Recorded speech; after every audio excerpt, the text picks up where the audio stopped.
This money will carry us through this part of the year, or this fiscal year.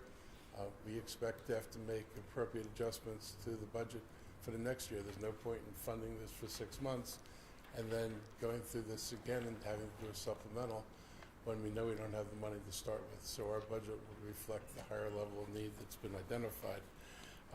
It is a bridge. We're going to keep having tough but necessary conversations about how to fund these services sustainably, and I'm really proud that we're moving together to prioritize the folks who need this the most, and I appreciate the council being willing to partner in this effort, and I hope that everybody who's going to have to make budget decisions thinks about the people we're serving first. Budgets are tough. People like to say budgets are moral documents. Budgets cost money. If we think things are important and they're essential to the well-being of the community, we have the ability to find the resources. Not everybody likes to, we have to find them, but nobody likes to see the consequences of not being able to serve people who need to be served. So those are the kind of discussions we're going to be having during this budget. We need to continue a commitment to people and not just say, oh, well, the president messed this up, what can we do? We are not powerless. I hope everybody keeps that in mind. Thank you.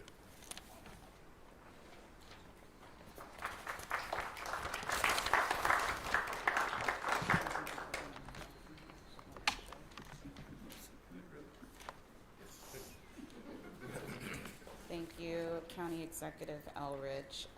Now we will hear from Chair Linda Bergovsky from the Commission on Aging.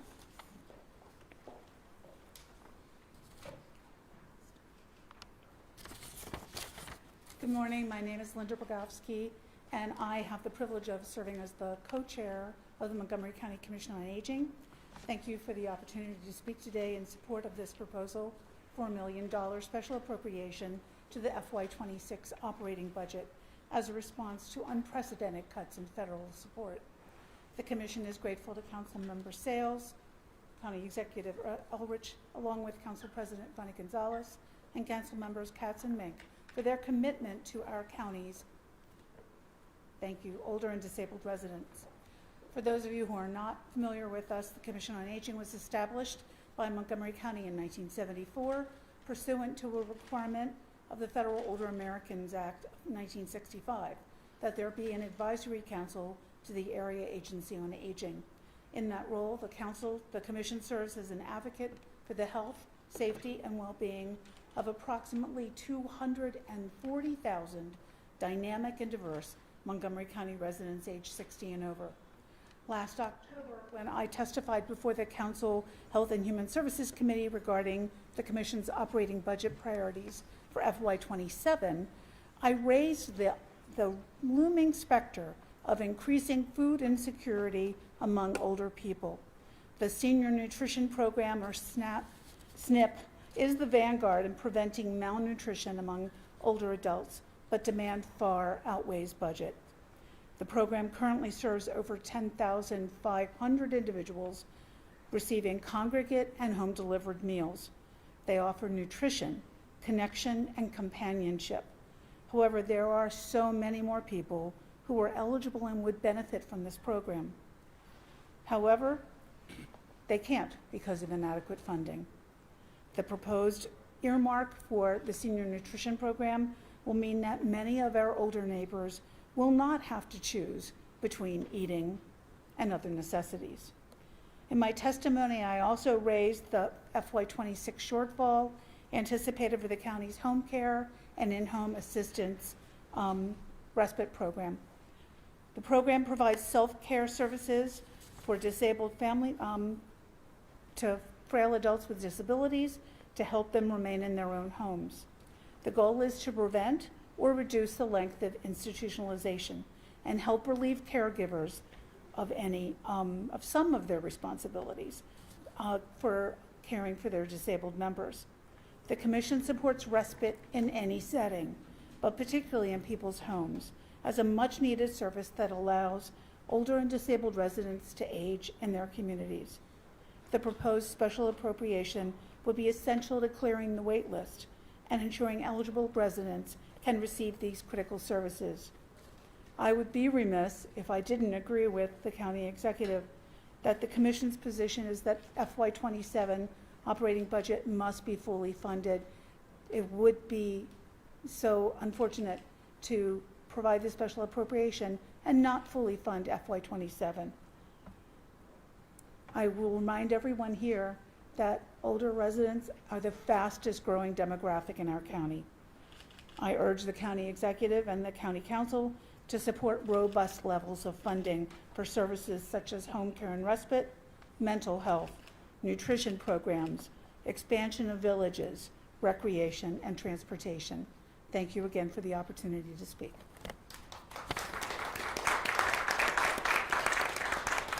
Thank you, Chair Burgosky, and I do want to recognize Dr. McGee, our Director with the Office on Aging and Disabilities.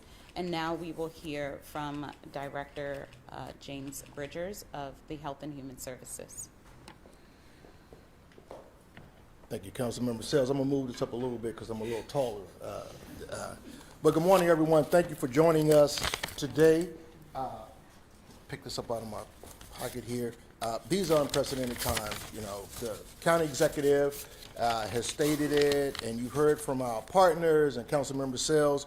Thank you so much for crafting this budget, and our agency sends its heartfelt condolences to you and your family. But I want you to know that you are part of the Care Bear team now in your leadership role as the chair of the Department of Health and Human Services.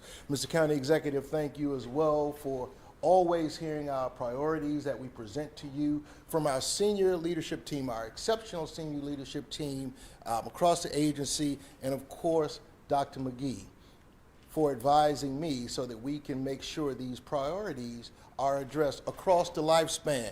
We have an exceptional cadre, again, of leaders at the Department of Health and Human Services, and we're an integrated agency, so it not only impacts our aging and disability community, but all our communities. I want to thank our Minority Health Initiative partners who are here and all that you do to keep us and our fingers on the pulse to make sure that we have culturally appropriate approaches to the work that we do in partnership with our nonprofit, Montgomery partners as well.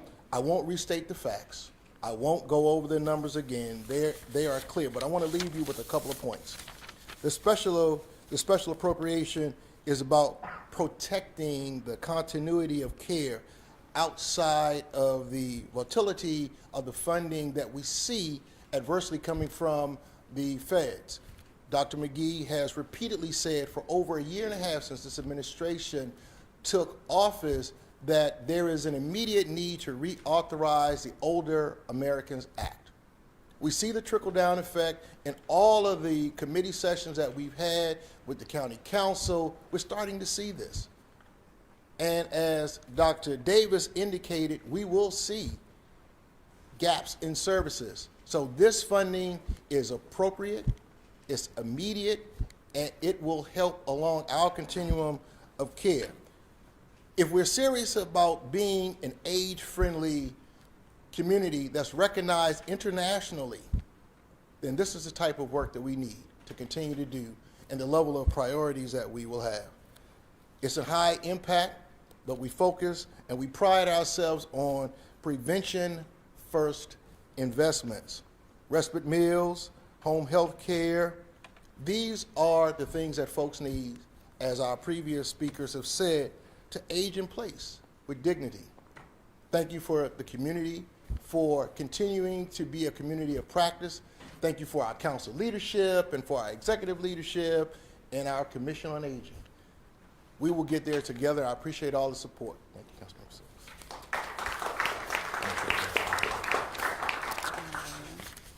Thank you to all of our speakers. I think it's so important that tomorrow, when this appropriation is officially introduced, we have the opportunity to unify and say that we are ready to take care of our seniors and ensure that we get unanimous support to see this through. We will take questions, a few questions. Go ahead. Where's the money coming from? Can you take that out of other programs? No, so this is coming from our reserves. The estimates were a bit lower than we anticipated, and so we are ending with a much higher fund balance, allowing us to take care of the immediate gaps that we're seeing. Just a question, the initial release that you put out had information about the minority health initiatives getting some funding. That's not included in this package any longer. Can you just speak to why? Yes, I'll have the county executive speak to her. When our folks were discussing internally about what's the best use and what the greatest needs were for the money at this point, the senior stuff stood out. We had not had requests from the initiatives for specific additional funding.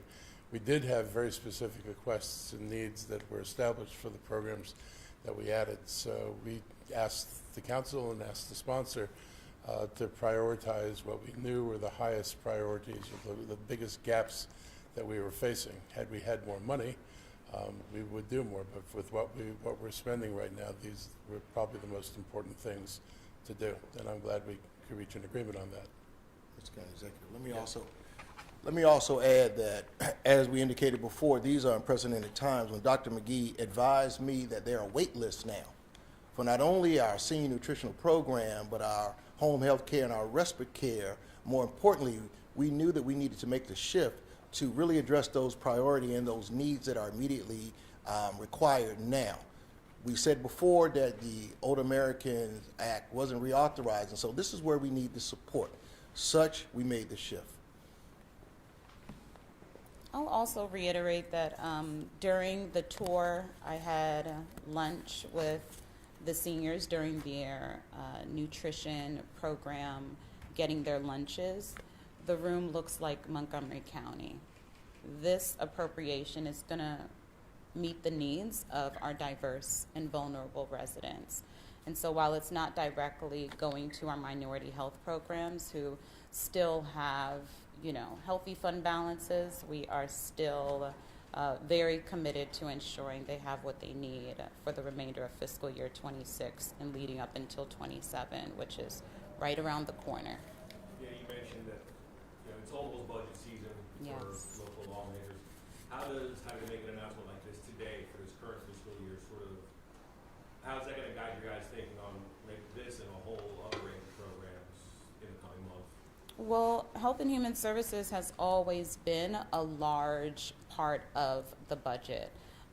We do a lot more than other jurisdictions to take care of our residents, to ensure that they have access to clinics and not just, your basics, but specialized care, dental care, vision care. We have mobile units in rural parts of our community. We just invested in a mobile van, and we know that so many people are foregoing getting health insurance because of the supplementals that are not going to be funded at the federal level. So we already knew that we were going to have to do more with less.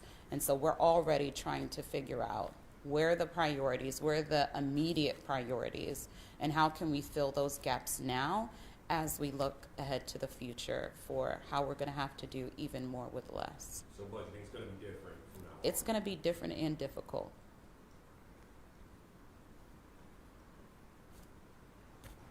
To follow up on the budget, $1 million is a lot of money, but I think anyone familiar with local government knows that money goes really fast. Yes. On your tour, could you talk a little bit about some of the gaps you're seeing in general that will guide your thoughts and how you want, I don't know if influence is the correct word, but influence the direction of how the budget goes in the next fiscal year conversations? Well, as Dr. Bridgers pointed out, our minority health initiative programs are here, and they help us meet the direct needs of our residents, from our immigrants who we are seeing that are not taking advantage of governmental programs, ensuring that they understand their rights, access to immunizations, understanding that immunizations are also important, and ensuring that we are offering all of this information in a language that is accessible and culturally appropriate, that we're offering care and meals that are culturally appropriate to our residents,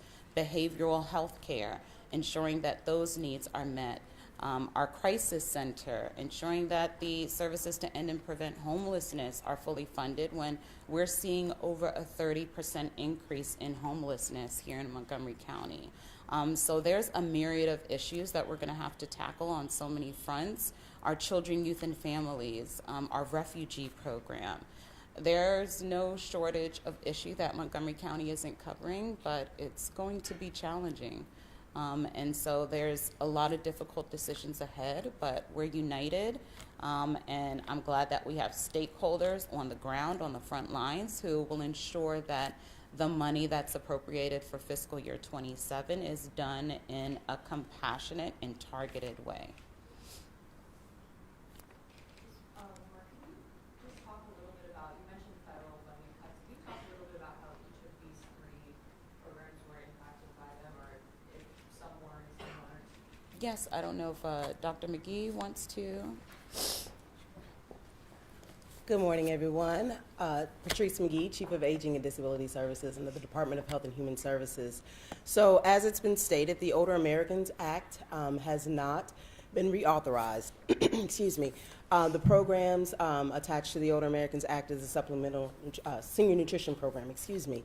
It is the largest funding source under the Older Americans Act. We received a lot of COVID relief dollars. Most of the COVID relief dollars that we received was in our senior nutrition services. And with those dollars, we were able to expand.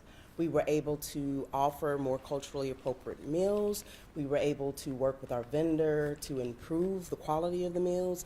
And we grew access after the pandemic was over. Our congregate meal program boomed. We were able to get more seniors to come out. And the wonderful thing about the senior nutrition program is it's not only addressing food insecurity, but it's also helping with social engagement, which is critical for older adults. So that is one of the direct impacts of the federal cuts.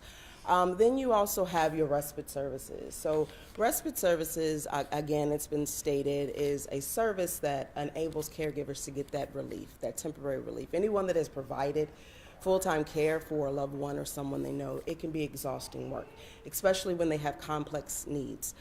So to that end, it is a critical service that is offered across several programs under Aging and Disability Services. Several are also attached to the Older Americans Act. So it is it's critical that we stabilize that safety net, that we continue to allow those families to access that service so that we could reduce the potential of elder abuse, and we can ensure that our caregivers are getting the support that they need.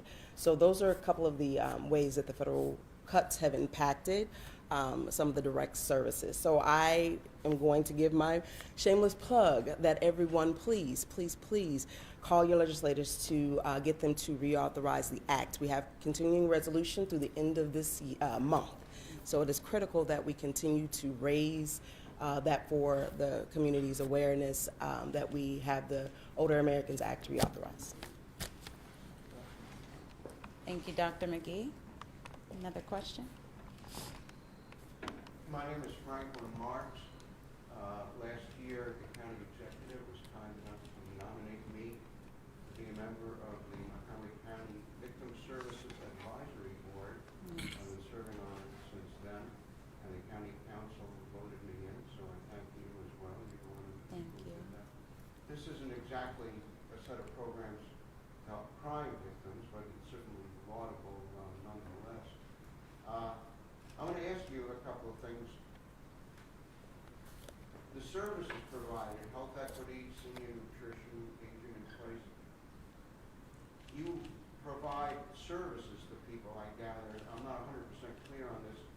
If you want to get meals, you go to a certain place. Yes. Senior centers, or health equity, you go to health clinics. Yes. You aren't giving cash to people. per No. se. You're giving services. to them. Yes. And how do you determine who's eligible? Do you take anybody who walks in the door, or what?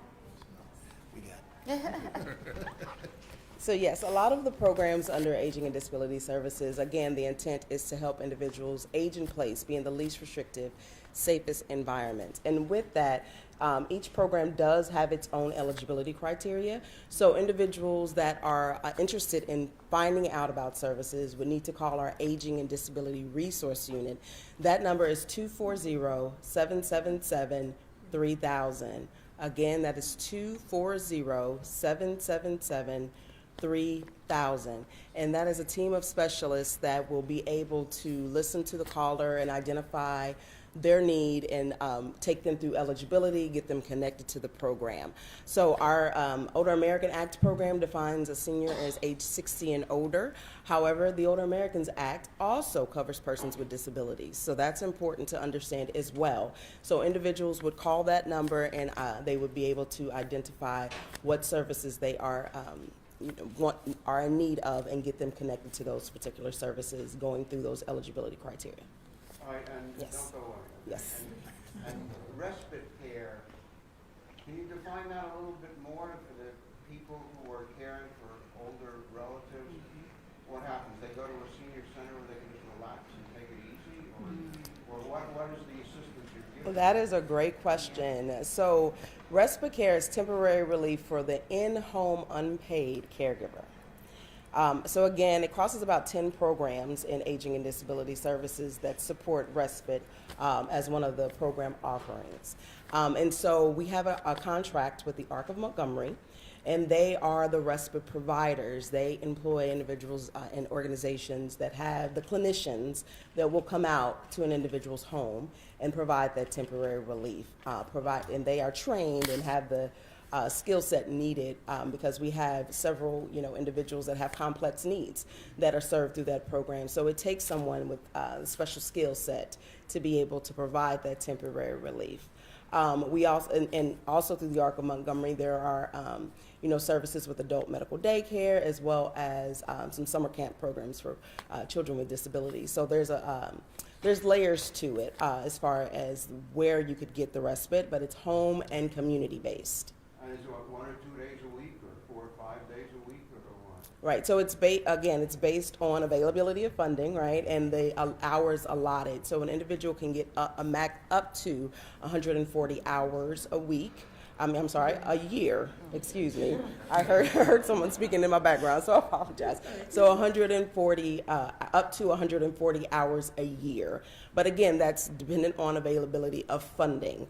And so when we are facing funding strengths, we do consider, specific cost containments in order to be able to meet the needs of as many caregivers as possible. And I will just say, year over year, we're seeing a significant growth in our respite services. Just from last year, we are already beyond the capacity point from last year to now.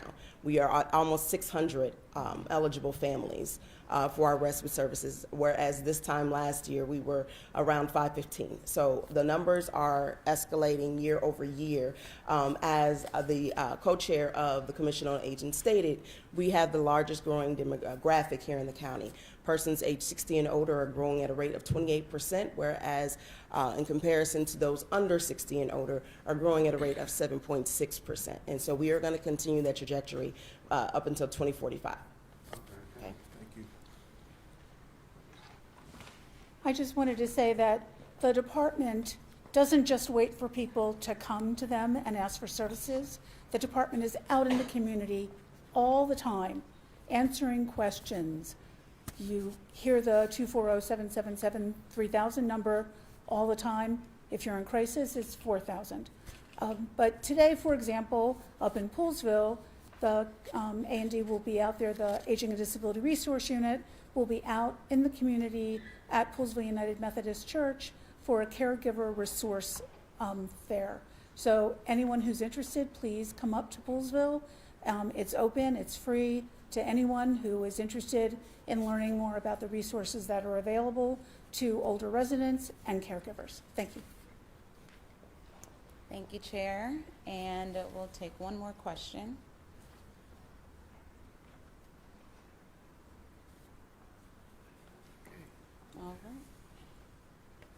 All right. Thank you, everyone, for being here. And we will have more to share after tomorrow's introduction at our first meeting back. Thank you. I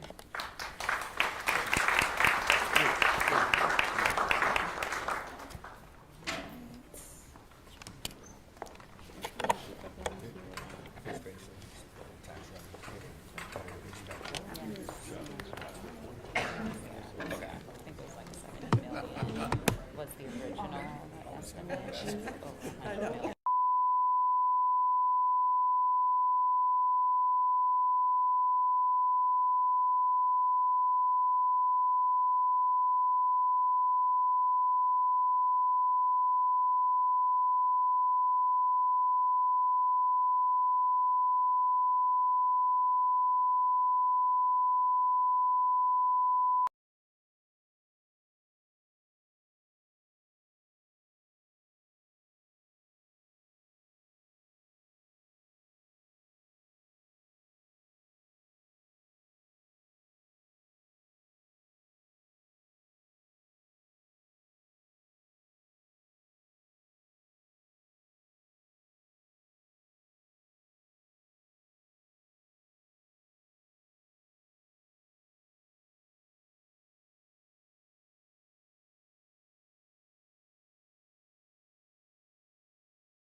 And you call and when you come in, and that's on a complimentary basis. All right, we need to call and come in because this sounds really, really important. Thank you so much. You're welcome. Okay. For you at home, if you want to make sure you're on the right track for retirement, New Perspective Financial Solutions has an offer for you. Tavon wants to help preserve and continue to grow your money while also helping you create a reliable income stream. So right now, for the first 5 callers and anyone else with a portfolio of $250,000 or more, he's offering a complimentary retirement income plan.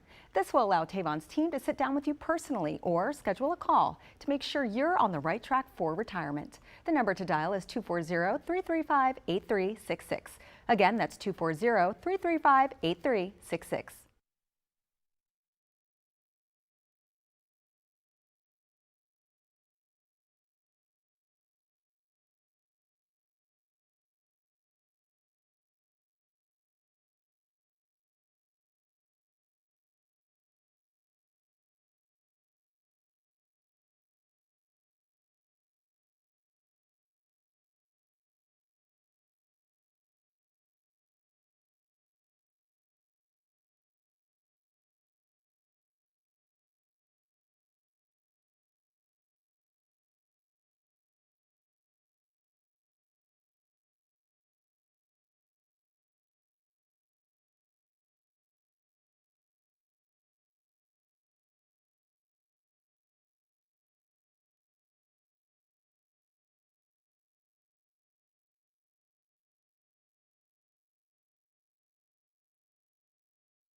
All new at 9:52. It is dry January. How you doing? Is it hard? I mean, January of 1995, that's the last time I had a drink. No, not a drinker right here. A time when many people, though, choose to take a break from alcohol. And as more people step away from boozy drinks, they are searching for something else to sip instead. Now, you've probably seen them popping up everywhere. This is Allison's favorite drink, adaptogen drinks. They claim to boost mood, which I need, help with focus and Which mental I need, health. right. But do they really work? Are they safe? Terry Hornstein takes a dive or takes a drink into this. They're popping up on store shelves and social media. From celebrity-backed brands Powered by plants that empower good vibes. to local specialty shops like Anahata's Plant Magic Bottle Shop in DC's Union Market. So now we actually have so many options now that it's like you don't need to drink. They're made with adaptogens, plants and mushrooms used in traditional medicine to help the body handle stress, fatigue, and anxiety. And so cordyceps is really good before a workout. That gives you energy. Lion's mane is great for focus. Ashwagandha and reishi mushrooms are really good for relaxing. So it's really functional medicine. As more people step away from alcohol, especially Gen Z, businesses are cashing in. They want to know what they're putting in the body. They're becoming biohackers where they want longevity, they want youth. But with ingredients many people can't even pronounce, are these drinks actually doing what they promise? I spoke with David Winston, a longtime herbalist who studied these plants for decades. Most of these herbs have been used for hundreds or thousands of years within traditional medicine. He says adaptogens can be beneficial, but warns the word has become a marketing buzzword. Now, whether or not they have a therapeutic dose in the beverage, some may and some may not. Some may just have a sprinkling of fairy dust, so to speak. His advice, read the label, watch for added sugar, and if you have a medical condition, check with your doctor. Ashwagandha has been used in India for thousands of years. It is a very benign, safe herb for most people. It tends to be calming, but I would say that ashwagandha, one of the things it does is it stimulates the thyroid. And so if somebody has a hyperthyroid condition like Graves' disease, ashwagandha is probably not the herb for you. Bottom line, experts say these drinks can be okay in moderation, especially if they're replacing alcohol. I'm less stressed, I'm more regulated, and I can parent in a much more calm and easeful way. But they're not a cure-all. All right, so the biggest takeaway here, make sure you know what you're putting in your body, right? If you're in doubt, always talk to your doctor or a professional who can help you out. I tried some of these drinks, I like them, but everything I think in moderation, Yes. you know? Definitely. I think there's a huge step towards getting away from alcohol these days, especially Gen Z is really interested in how to be healthy and alternatives to alcohol to ease stress. So it's really interesting that a lot of these ingredients that have been in Chinese medicine for so long are, you know, popping up in drinks here in the U.S. How do they taste? I've had several of them. Some of them taste kind of like a sparkling water. Okay. The ones I've had they're pretty good. Yeah. Okay, I'm gonna try. Yeah. Yeah, Alrighty. as long as you know what you're doing and putting in your body. I just want to trust you. If you tell me, then I am not a doctor. Okay, Terry, thanks.